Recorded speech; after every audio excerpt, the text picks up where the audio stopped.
Big blast, that was it. I saw a silver flash and then the flames, and I saw a pointy tail. That's how I knew it was a plane. We came from the 82nd floor, and I don't know where my peers are. I don't know. I hope to God they're okay. I thought everything was fine, and then it collapsed. I really thought we were going to die here. Tragic, tragic. Just got out minutes before with pancakes. Oh my God, there it goes!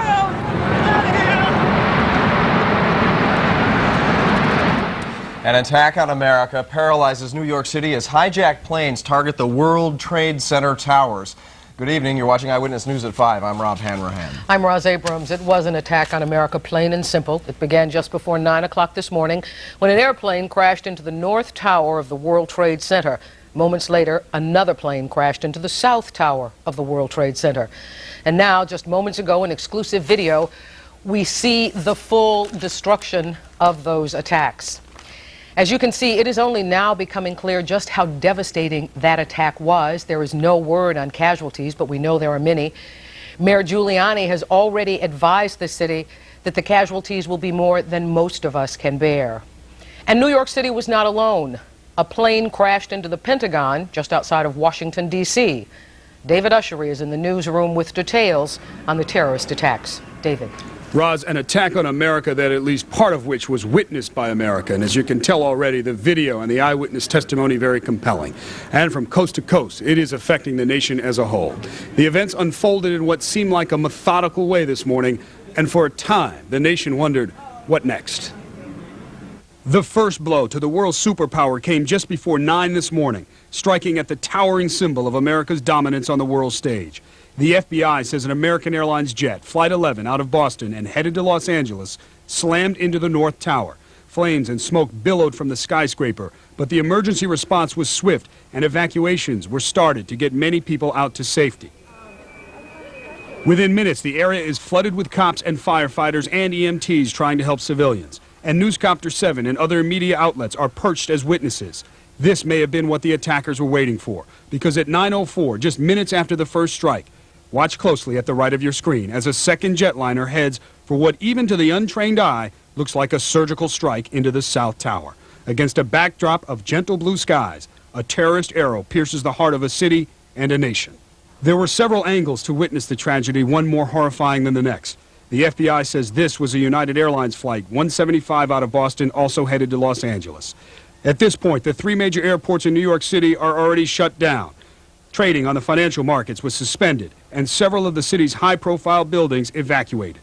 Then, the escalating fear of terrorism spreads to Washington, where at 9:40, another jetliner, this an American Airlines Flight 77, crashed into the mighty fortress of American defense, the Pentagon. Back in Lower Manhattan, there is mayhem after the second plane attack. Then, at 10:09, the unspeakable happens, and those at a distance are paralyzed by what they see. The South Tower of the World Trade Center collapses. A panic surges through the streets as thousands of people, including many of our reporters, start trying to outrun the storm of concrete and steel. Then at 10:30, the North Tower comes crashing down. The buildings in which 50,000 people work and thousands other visit were reduced to rubble. Just a few minutes later, in Somerset County, Pennsylvania, word of a plane down, a United Airlines flight that originated in Newark. Based on communications, officials believed it too was hijacked. The president's exact location was kept mum for much of the day, but at mid-afternoon, he tried to calm the nation. I want to reassure the American people that the full resources of the federal government are working to assist local authorities to save lives and to help the victims of these attacks. By the end of the day, Manhattan was effectively cut off by air, land, and sea. Governor Pataki and Mayor Giuliani also tried to assure the city that it was safe. That the city of New York and the United States of America is much stronger than any group of barbaric terrorists, that our democracy, that our rule of law, that our strength and our willingness to defend ourselves will ultimately prevail. And at this hour, New York City remaining on a full terrorism alert with all uniformed police officers and firefighters called to duty. We'll, of course, as we have throughout the day, continue to monitor developments here in the newsroom. Back to you, Rob. Thank you, David. As part of that security, authorities have shut down the city, and as you know, the Hudson River crossings have been closed throughout the day.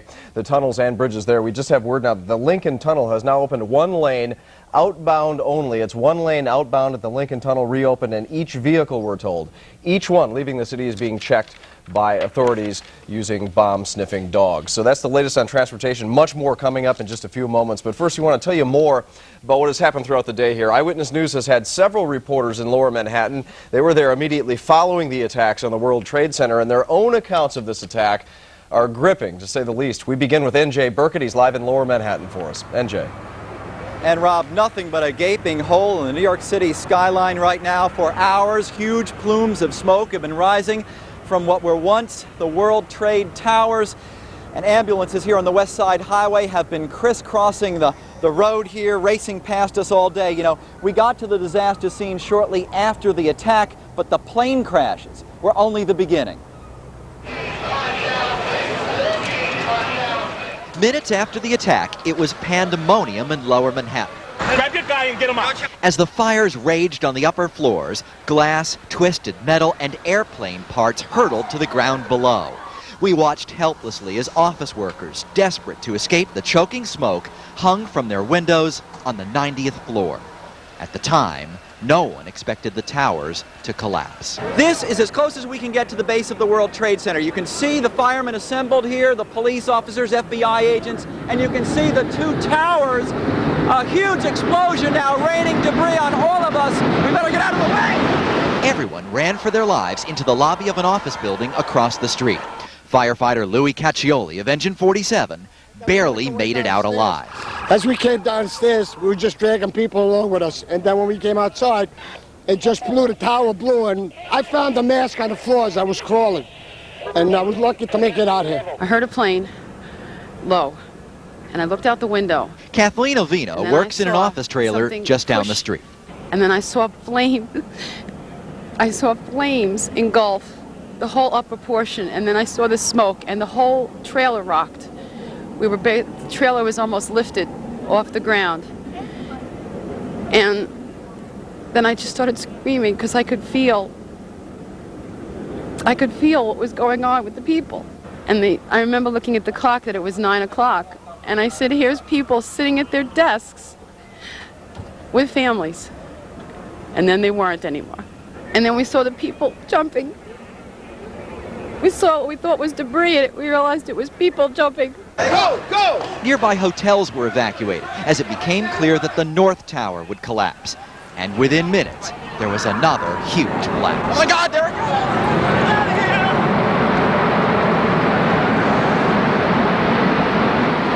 This time, we ran for a nearby parking garage to escape the approaching cloud of dust and debris. Seconds later, the World Trade Center was gone. Moyiwa Anibogi and Daphne Carlisle worked on the 82nd floor. We saw a shadow, it looked like a plane. Next thing we know, it was boom, boom, and the floor started shaking. And then we saw debris fall down, and next thing we know, we had to get out of the building. We stuck on the stairs for a while. We finally got down to the lobby. Then we get to the lobby, it was this big explosion. I thought we'd be able to outrun it, but we couldn't. It was pitch black. Like many office workers, they survived the initial explosion, but were nearly killed by the collapse. Just a short time ago, they brought in a number of huge cranes. You can see now lining the West Side Highway. As soon as it is safe to go in and begin removing the debris, these cranes will be brought in to do that. Clearly, they will begin to look for bodies among the debris. Of course, that recovery effort will take days. A number of us from Eyewitness News were here in the moments after the attack on the World Trade Center.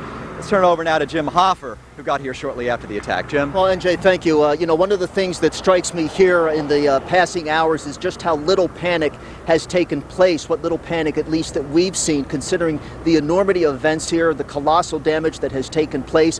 I think you can say, at least in the early going, that New Yorkers have braved this beyond what can be expected. Photographer John Chow and I were around 10:15 this morning heading toward the last remaining tower when it suddenly crumbled right before us, changing forever the city skyline and the city's people. Just when you thought it could not get worse, it did.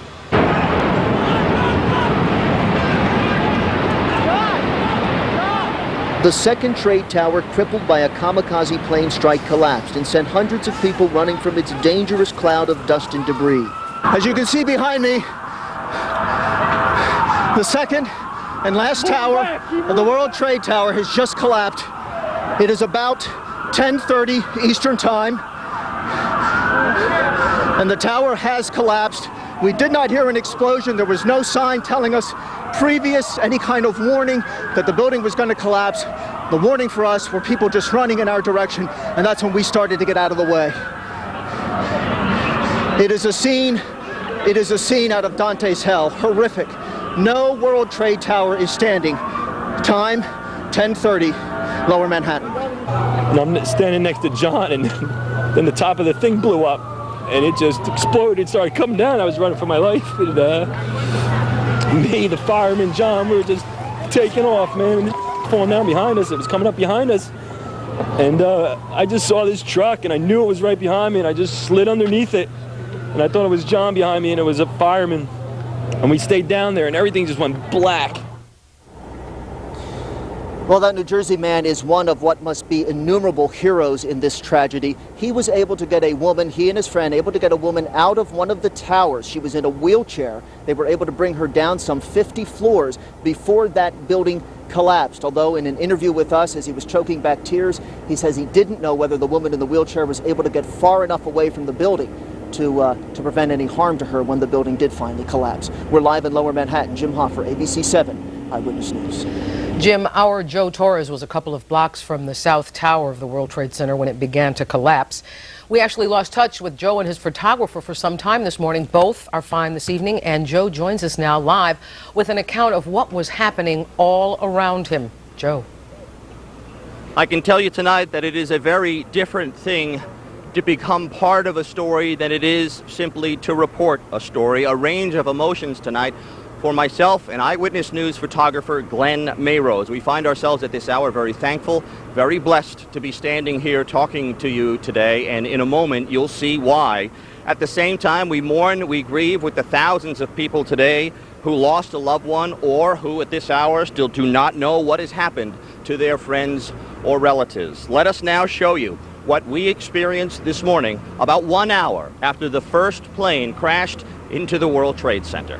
Let's go! Underground! I'm with you! Go, go, go, go, go! 10 o'clock this morning, photographer Glenn Mayrose and I, along with FBI agents, police officers, fire officials, we all thought for sure a bomb was set to explode underneath our feet outside 7 World Trade Center. We took off running for our lives north on Church Street. We had no idea the top of one of the Twin Towers had just exploded. We ran 5, 6 blocks, Glenn lugging his camera equipment, videotapes, and batteries as a cloud of smoke, dust, and debris crept up behind us. People running, crying, and screaming, wiping tears from their eyes. Out of breath and unsure of what just happened and what we just experienced, we finally stopped, took a breath to make sure we and others were okay. We finally paused and talked to this gentleman, covered entirely in dust and debris. As others looked back in shock and horror, we started another interview with a Port Authority engineer who worked at World Trade Center and spoke to us about the strength and integrity of the skyscrapers. Then, suddenly, the second tower erupted right before our eyes. Oh, no.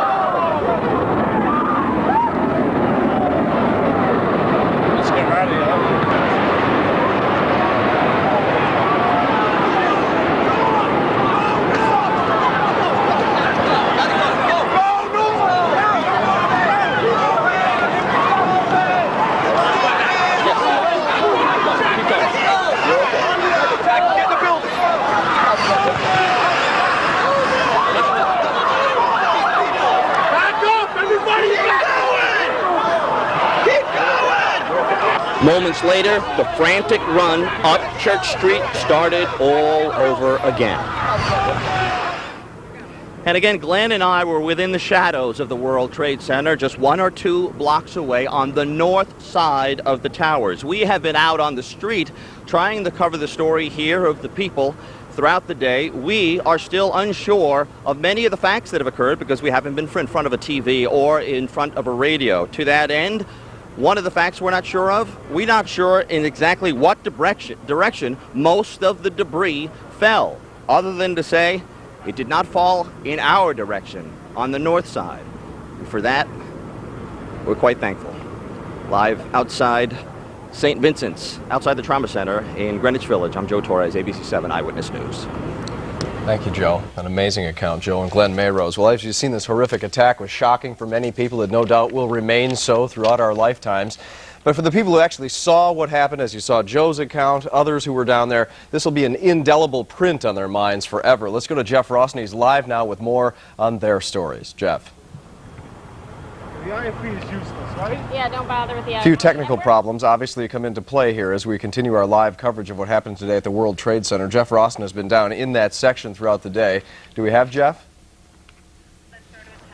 All right, we would like to go right to Jeff's tape. He filed this report just a few minutes ago. It came into the newsroom. His interviews with witnesses who were there at the time of the Trade Center bombing. Let's take a look. This is Jeff Rossen.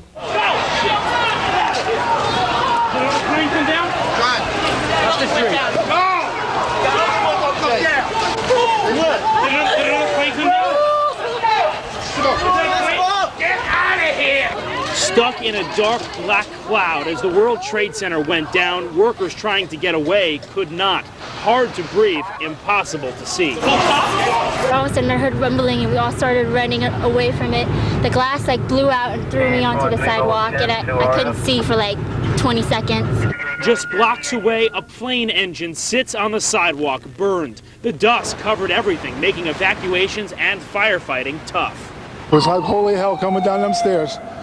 And then when we finally got to the bottom, they were coming out on a mezzanine level there, and another explosion came right from it, just everyone flying. See people bleeding, and what did you see? Oh, everybody could see. You want blood? Here's blood.